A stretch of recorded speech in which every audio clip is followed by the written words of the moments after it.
Hi again, everyone. Welcome back to our career track. Hopefully, we've got a few more people that have joined us.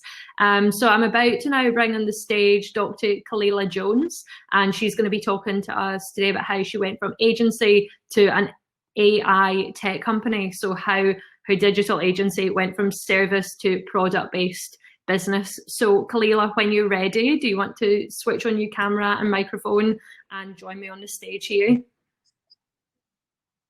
Hi, Khaleelah. Hello. Hi.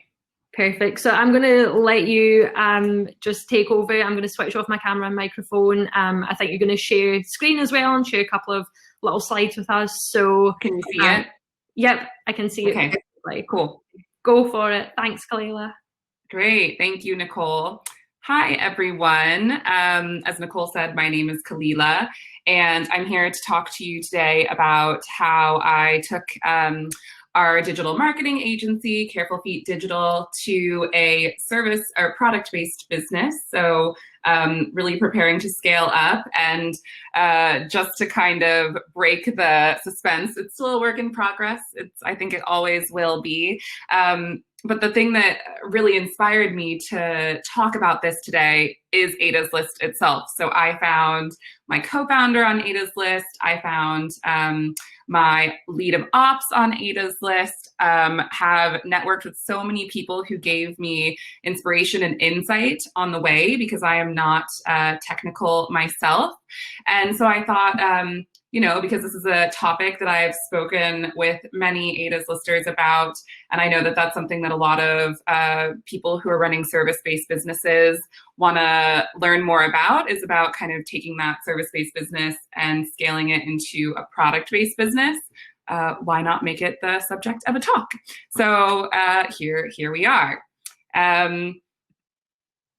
So I'll just give you a little bit of insight into like my specific journey, but the goal today is really for me to, through our journey, kind of give you insights if you're maybe thinking about this or doing this yourself, for you to take and use along the way. And also to make a shameless plug for networking. I feel like I always learn best by talking with other people on this track, where whatever it is that you're working on. So always love to connect with other people who are working on this as well. So just a tiny bit about me. As Nicole said, my name is Dr. Khaleelah Jones. I have been working in the digital marketing industry for over 10 years. I have worked mostly with tech startups, but especially when I started the agency, did branch out to work with really all types of companies across all different types of industries. And I have kind of parlayed that experience into creating an AI tech tool, a SaaS product that essentially automates social media marketing and branding. The details are not super important because this is not a plug about my business, but the bottom line is that I took what I learned over 10 years of working in the marketing industry and applied that to going from a service-based product to a product. And that's really, really exciting and kind of every entrepreneur's dream, because now we can scale and reach a lot more people than we could in a service-based business model. So I love this saying. What this means in English is to have your ass, I don't know if I can say that, your butt between two chairs. My husband, he's French, he taught me this saying. And I think that before I kind of get into the nitty gritty of how we switched from a service to kind of a product-based company, it's really important to set the foundation that we've been working on this for about 2 years. And this is nowhere near being done yet. We still offer high-touch digital marketing services. And then we do have clients who come in on the dime side and use the SaaS tool and the subscription-based model. So we're kind of in the middle, and are slowly, surely, painfully making the change between the two. But I think that the thing that's really important to know if you are thinking about taking this journey or you're on it is that it's not something that happens overnight, and it's not something that probably will even happen in a couple of years. It's a pretty long a long process, and hopefully you can laugh at it and think of it in like a funny way, like having your butt between two chairs. But you know, you need to bring some levity to the situation if you're going to make this change. So the biggest thing for me is that I came to this transition knowing my industry really, really well, and knowing the market that I wanted to serve really, really well. So again, I don't want this to be a plug for, but what the intention of this, as I'm talking about my background and about what I have done, is to show you the steps that I've taken and really how much I had to work in my field to take that service and essentially break down all of the component steps to turn it into a product. So my career started 10 or more years ago, and my goal really was that I wanted to move to London and I wanted to travel. So that was my kind of big, hairy, audacious goal, and I needed to look for ways to support that. And the way that I could support that was by taking my marketing career. So I had worked in 4 kind of corporate jobs, different marketing tech startups, and in different marketing roles. So I could parlay that experience and start to freelance while traveling. So now I think I've been to like 52 countries in total, but 40 countries later, after kind of setting that goal of wanting to travel, and 55 clients later, I landed with a digital agency on my hands. So I started working kind of in the bog standard, like corporate world, moved on to some startups, and then decided that I wanted to be a freelancer. I had more work than I really could handle, and that's why I started outsourcing the work to create my digital agency. And today we are a team, a distributed team, so even before COVID, we have people who work with us from all over the world. We have 11 amazing members on the team, and serve clients from all over the world. And I myself personally have worked with over 55 different clients, big companies, small companies, solopreneurs in really all industries, as have members of the team.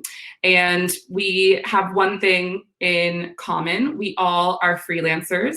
So everybody brings, you know, other experience that they have, other clients that they've worked with, all of that background, that wealth of experience to the table when we're thinking about how we work with our clients, both on the Careful Feet Digital and Dime sides. So throughout this past 10 years, I really got to know the benefits of what I did for my customers. So when it comes to social media, I obviously, from my degrees and from working in corporate jobs, started learning about like high level what marketing and digital marketing could do. But obviously, as time went on and I was working with smaller clients, where you're sitting much closer to the CMO or the CEO, you can really see what you're doing start to move the needle. So I started to get super familiar, not just from kind of a, oh, I'm writing like social media posts and they're going out, but from a, oh, I've written this post, it's gone out. I'm looking at the analytics traffic. I see the purchase that comes from that. I see, you know, how many followers we get from that, like really understanding the business objectives and the business cases behind what it was that I was doing. So, you know, it took a really long time. And I think that's something that a lot of people, when we talk, that comes up is not understanding like the real business drivers behind what they do. So for me, that was a really big thing that I learned. The other thing that I learned is how to speak the language of the clients that I was working with. So particularly when I went freelance and I started working with startups and small businesses, you know, I could no longer hide behind 10 layers of bureaucracy. I had to learn how to talk to them in a way that they could understand. So it's not just about the marketing strategies and tactics that you offer to clients in this instance. Obviously, that's why they're coming to you, so that helps.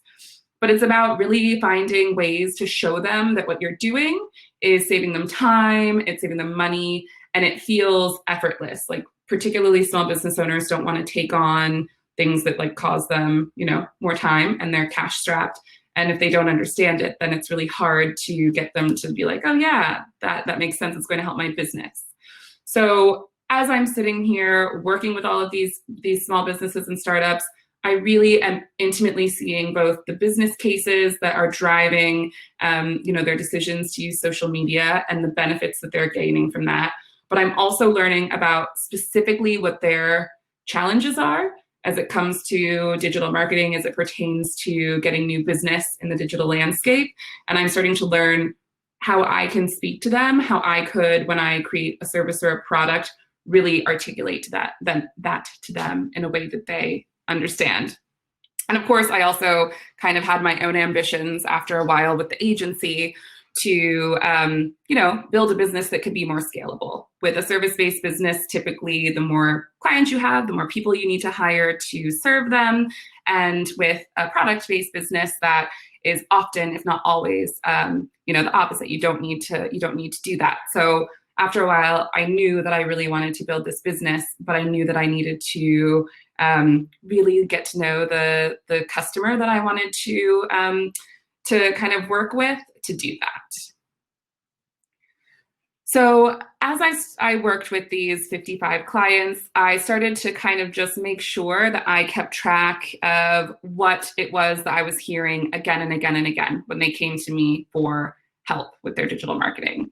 And again, this is not maybe exactly the things that you hear every day when it comes to the people that you're working with in your service-based business, but you can probably start if you talk to your clients enough, or if you do a lot of reading, to understand where in your businesses, in your service-based business, the pain points for your customers are. And if you start to track that and really think about what those are, how you're alleviating those with a service, you might start to get an idea of how you can start to productize that, both from the standpoint of what your product actually offers, but also in terms of how you're going to go out and talk to the people that would use that product from a marketing language standpoint. So for me, I was coming to it from what are the solutions that I want to offer? What's the product that I want to build? And who is it going to be for? What is it going to solve? But obviously, cracking that has really helped me in terms as well of being able to speak to them in a way that like really they're like, oh yeah, these are my problems. I want to buy this product because it addresses them. So step one, if you haven't gotten it already, is that I recognized a big need state that I wanted to address. I knew that business owners were strapped for time, strapped for cash, and didn't really want to invest a lot of time in how to do their own digital marketing.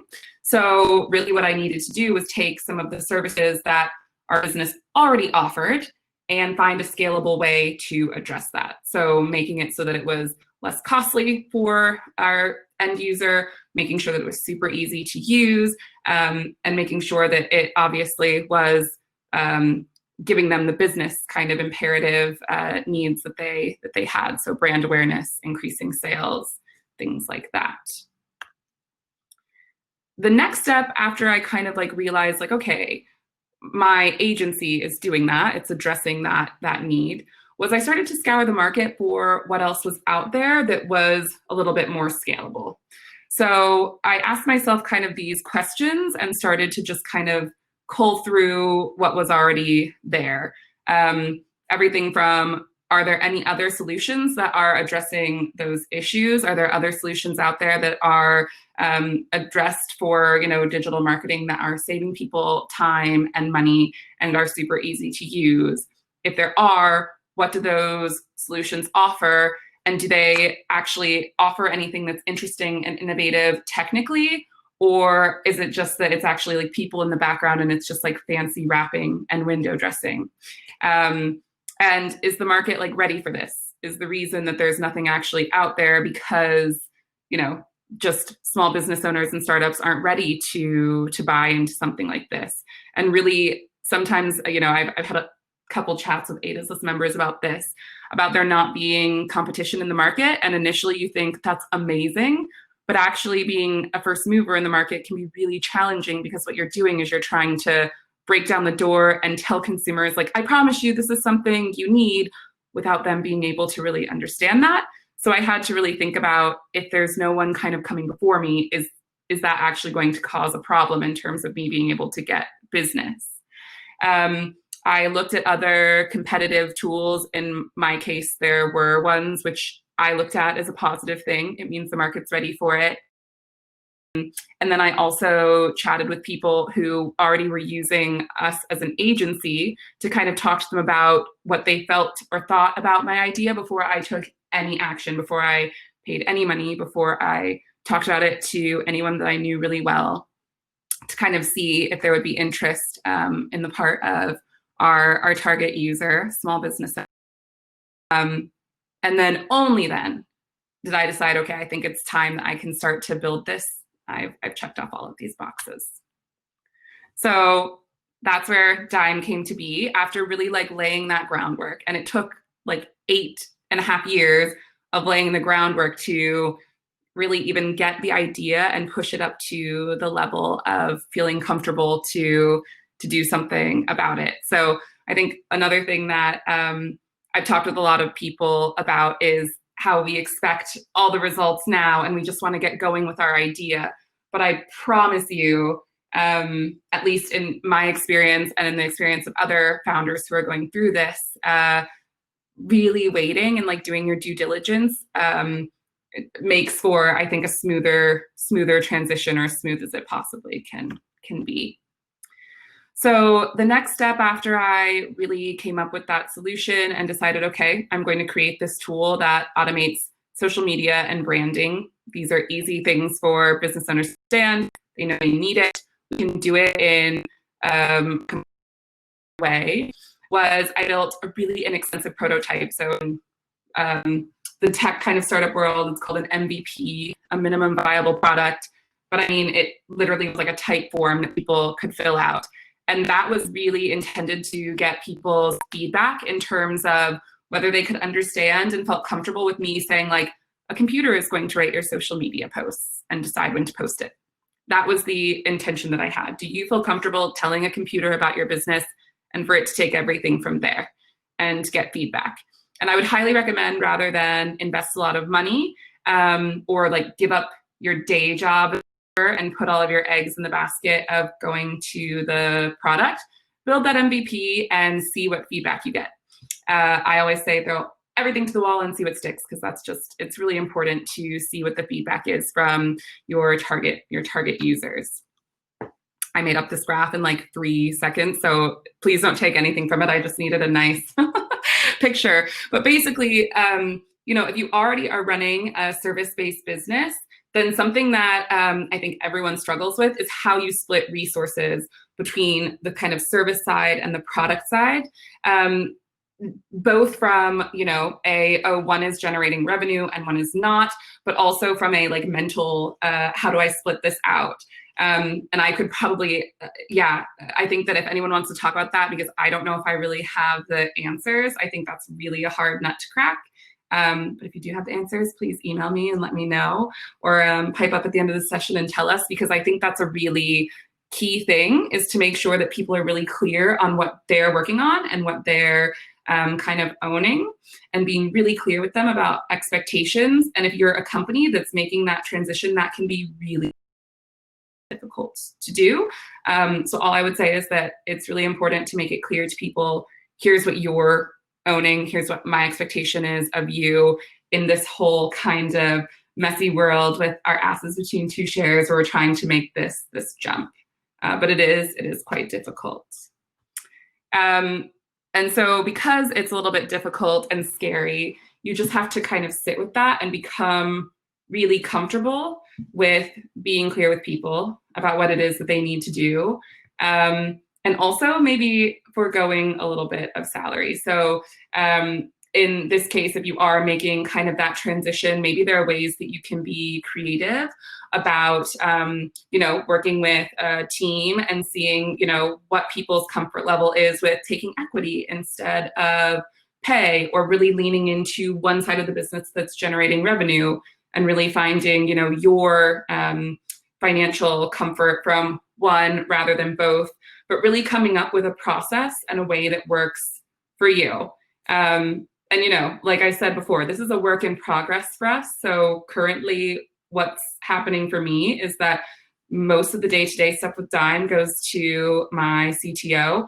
I'm really in charge of running Careful Feet Digital, the digital agency, the high touch stuff, because that's what's bringing in most of the revenue. And we are just super clear with people about what it is that they're doing and what is expected of them. So being super clear about in that switch, the foundation for Dime was built 100% on the foundation of Careful Feet Digital. Everything from our first clients coming from Careful Feet Digital clients to most of the team that is now working with Dime came from Careful Feet Digital. Everything was founded on the service-based business. And I don't think that enough people take advantage of their service-based businesses when they're making that switch. They think it has to be a complete kind of cut between the two. They don't take enough advantage of kind of being in that middle ground because it can sometimes feel uncomfortable. But we've actually been really successful because we've leveraged that. Everything from the expertise that we've developed to the people that we've developed. So just closing up, what comes next? Again, this is just like a fake picture, but I think that this just shows that there's a lot of work that's still to be done. We have to decide what to do with Careful Feet Digital. We have to decide at what speed we want to continue to grow our tool. And we have to obviously decide what the resources are that supports both of those things. So it's a long road ahead. And a work in progress, but I think that particularly with amazing networking opportunities and learning more from other people who are trying to do the same, yeah, the road will be much more exciting ahead. So this is just a quick piece of what we've discussed and maybe some of the questions that you can ask yourself if you are on this road. You can take a screenshot and think through these things. These are kind of all the things that I've talked with people about and learned in different accelerators to make this transition, and I'm still thinking about them myself as well. So with that, thank you guys so much for your time, and please do reach out if you are also going through this. I would love to chat and learn from you, and I do answer every email that I get. Thank you. Perfect. Thank you so much, Khaleelah. That was great. And especially that little slide at the end with the takeaways. All the slides, all the recordings for all of the talks today have been recorded. So we'll be sending those over to everybody because there's some couple of really good slides there that I think everybody would probably love to see and have a little look at themselves. So just wrapping up, I don't know if we've got any time for questions now. Any quick questions? Let's see if we get any in the next sort of couple of seconds. If there's any sort of coming through. Now, while we just wait for those to come through, let me just tell you what talks we've got going on next. So these will be the last series of talks. We'll then finish up at 7 o'clock and we'll have half an hour after that for networking. So you'll all just go back to the tables and be able to chat to one another. But just the last lot of talks coming up. So if you stay here with us on the career track, we've got Kit Gilbert from Niantic Labs. She's one of our sponsors, talking about the power of empathy in building a successful career. If you go back through to the restructure track, you've got Lauren Dudley. She's chatting with us about building the digital infrastructure for the circular economy. And if you go through to the tech track, last tech talk of the day, we have Fiona O'Connor, and she's chatting to us about the soft skills of hard tech, how technology and business can work better together. So I think what I'm going to do is, I've just seen the time, so I think we'll probably all need to head back to the breakout rooms and you can decide which talk you want to attend next. And yeah, I think that's pretty much everything. So thank you so much again to Dr. Khaleelah Jones. That was fantastic. And all of Khaleelah's slides will be available. We'll get them to you very soon. So thank you very much.